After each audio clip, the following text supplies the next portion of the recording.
All right, it's time to talk about two more of these conference championship games coming up this weekend. Covered several of the games yesterday. You can click back and watch that video if you want to check it out. But up today, the Big 12 championship game, Texas Tech versus BYU in a rematch from the regular season. And the SEC championship game, Georgia versus Alabama, also a rematch from the regular season. Going to cover both of those games today and give you my predictions on both of those. Shout out to the sponsor of today's video, Sleeper. Sleeper is the #1 fantasy sports app.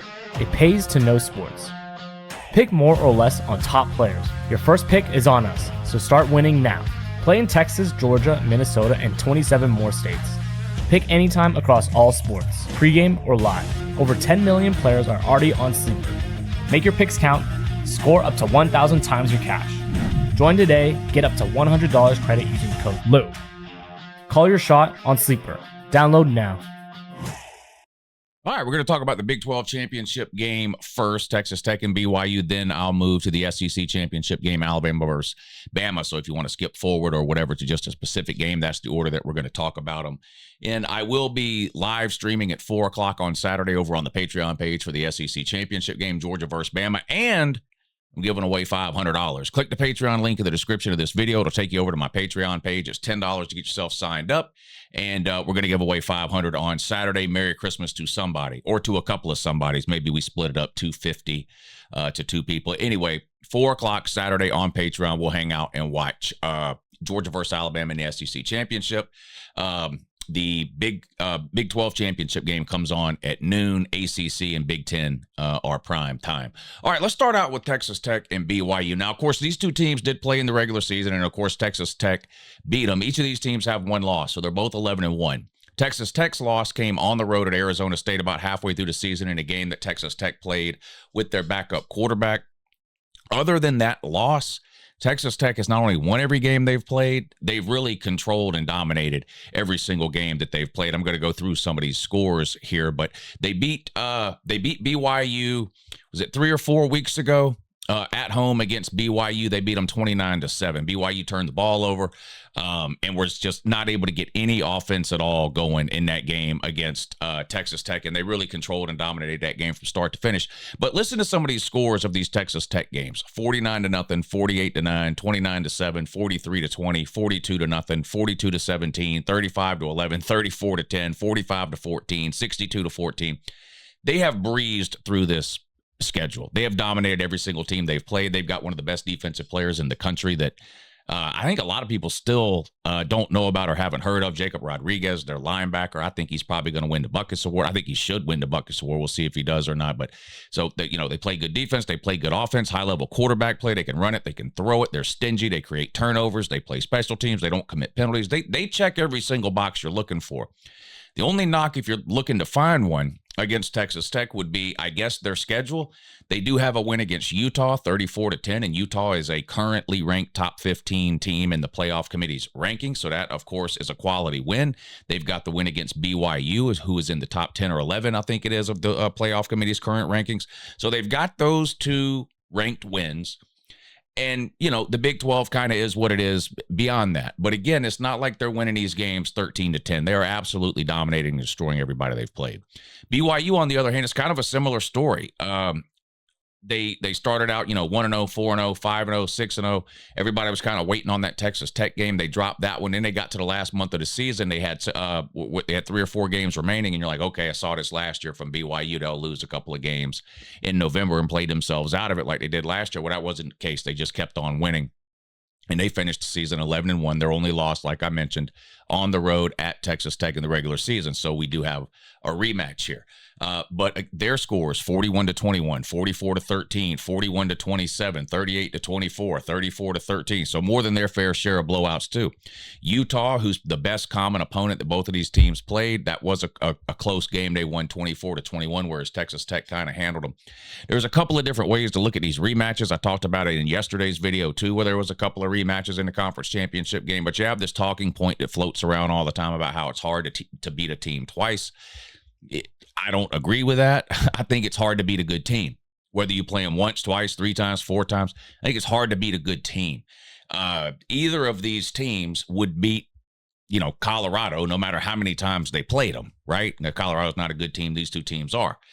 BYU is a good team. So, hard for Texas Tech to beat them once, but they did it. So is it hard for Texas Tech to beat them again? Well, yeah, because they're a good team, not because they've played twice. In order for BYU to pull off the upset here, they're going to have to do some things that they were unable to do in the first game against Texas Tech. Number one, they can't turn the ball over. Number two, they're going to have better play from the quarterback position, which is the quarterback has been okay. You remember BYU lost their starting quarterback over the summer. There was a lawsuit scandal involving well, it was a sexual situation, and they have the code of conduct at BYU, and you're not allowed to.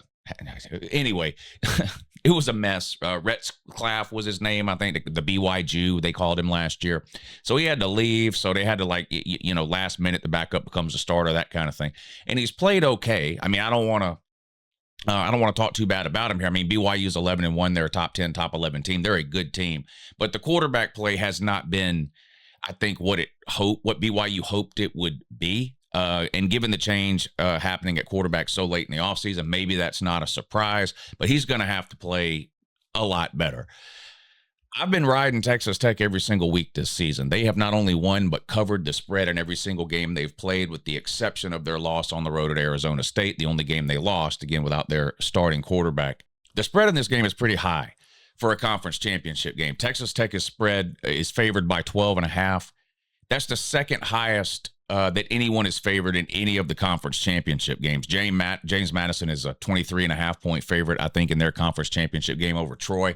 But you look at these other lines on these conference championship games. You have 4-point favorite, a 4-point favorite, a 1.5 point favorite, a 2.5 point favorite, a 5-point favorite, 2.5 points, 2.5 points. Then you get to James Madison at 23.5. Texas Tech favored by 12.5. This is a must-win game for BYU, I think, if they want to get into the college football playoff. If they win, they'll move up. They'll be in the college football playoff as a conference champion. I think Texas Tech will also remain in with a loss, which is important here. When you're looking at motivation in these conference championship games, sort of who needs it or wants it more, clearly that edge goes to BYU. This is basically a win-or-go-home game for BYU. Now, there are a couple of scenarios that could possibly unfold where BYU stays in or gets into the playoffs, even with a close loss to Texas Tech. But if you're BYU, you have to approach this game noon on Saturday like it's a win and you're in game, lose and go home game, because that's the most likely scenario. Texas Tech, on the other hand, is in either way, win or lose. I mean, I guess there's no knowing for sure, but they're ranked 4th in the current college football playoff rankings. And it's hard to imagine that an 11-1 Texas Tech team with a win over BYU would drop all the way out of the playoffs with a loss to BYU in the conference title game. So BYU wins. I think they're both in, which would, of course, be bad news for Miami and Notre Dame. If Texas Tech wins, then BYU likely drops out of the playoffs. So you got to lay it all on the line here if you're BYU. I've been riding Texas Tech every week, and my initial thoughts all week long when looking at this game was to go with Texas Tech again, not just to win, but to cover this 12.5. They've won every game they've played by 23 points or more. I've changed my mind here at the last minute. The head coach at BYU just got a huge raise and extension after turning down the Penn State job, so, extra motivation there. I think BYU can keep this game close. And honestly, as high as I am on Texas Tech, and I am high on Texas Tech, I think they're a legitimate national title contender. I think BYU might get the win here.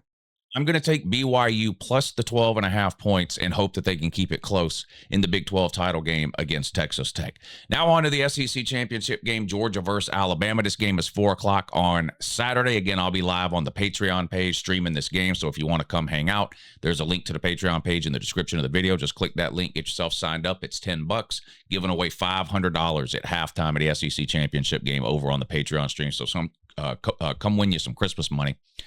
Another rematch here in a conference championship game from earlier in the season. This game was played back in week 4. Alabama won on the road in Athens 24-21. They had a significant halftime lead. Alabama did. Georgia, which has been a story with them, fought back in the second half, right? In fact, they held Alabama scoreless in the second half, but Georgia comes up a little bit short, losing that game in Athens 24-21.